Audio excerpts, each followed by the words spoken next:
Time for your ABC 36 Storm Team forecast. Warm and very muggy out there on this Monday. That helped fuel a few scattered showers and storms earlier. A bit of a break in the action now, but later on we're going to have more. In fact, an unsettled pattern, several waves of heavy rain producing thunderstorms possible over the next few days. Here in the short term, strong storm threat into the early part of Tuesday, so it could be a bit of an overnight event. Damaging winds, the primary concern, and it'll be interesting. We're still looking at some heat and humidity as we finish out July and head into early August, but any clouds and associated storms could have an impact on highs, but it is looking hot and humid later in the week. Viper radar, only game in town is really this one lone cell that is up to the north of Flemingsburg, just in between Flemingsburg and Maysville. Lewisburg there in the eastern part of Mason County and the northern part of Fleming County. Very torrential rain. Got a little bit of lightning with that. Notice earlier a lot of scattered activity, including here in the Bluegrass region, but that has since backed off. But we're going to be watching back here to the northwest. Already starting to see a few little isolated cells develop along the Illinois-Indiana border, and a lot of the short-term higher resolution data indicating we may get a complex of thunderstorms develop and move off to the southeast late evening and overnight. Checking out Mount Sterling, they're in front of the Montgomery County Courthouse. Now, it's only 82, but again, the issue has been humidity levels and dew points have really been high. Casey County near Liberty, 84 at the Kentucky Mesonet with a feel like of 90. So our temperatures actually at or even a little bit below average for this time of the year. Notice Flemingsburg at 73 with that storm in the area, but the dew points into the low 70s, and one of those deals where you step outside and you can really feel it. So, of course, the table's set for those storms later on with an area of low pressure and the trailing cold front. That's going to help fuel those. And this is the time of the year where we see the upper level flow out of the northwest, and these things just dive to the south.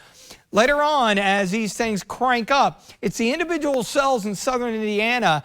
Those have the best probability of an isolated tornado spin up, because then this thing kind of fans out and it becomes more of a squall line dropping to the south, and you get your damaging wind threats. Note how it's during the early hours of Tuesday, so you're going to be weather aware. Quiet for a little while tomorrow morning, and then once the heat cranks up, we'll see more of the same. Another complex may catch western Kentucky, and again, the placement of these can be a little bit tricky, so we'll have to watch that potential in yellow, including the Bluegrass, southern Kentucky westward level 2, eastern Kentucky level 1. Again, damaging winds are primary threat, but that quick spin up not off the table, even though we generally don't see that this time of the year. But given the setup, that's a possibility. And there is a flash flood risk, albeit a low-end one with this scenario as well. Between now and, say, Thursday morning, widespread, another inch, inch and a half. I mean, we picked up a decent amount. There's going to be plenty of available moisture. Look at the muggy cast here. We stay very, very humid here in the short to midterm.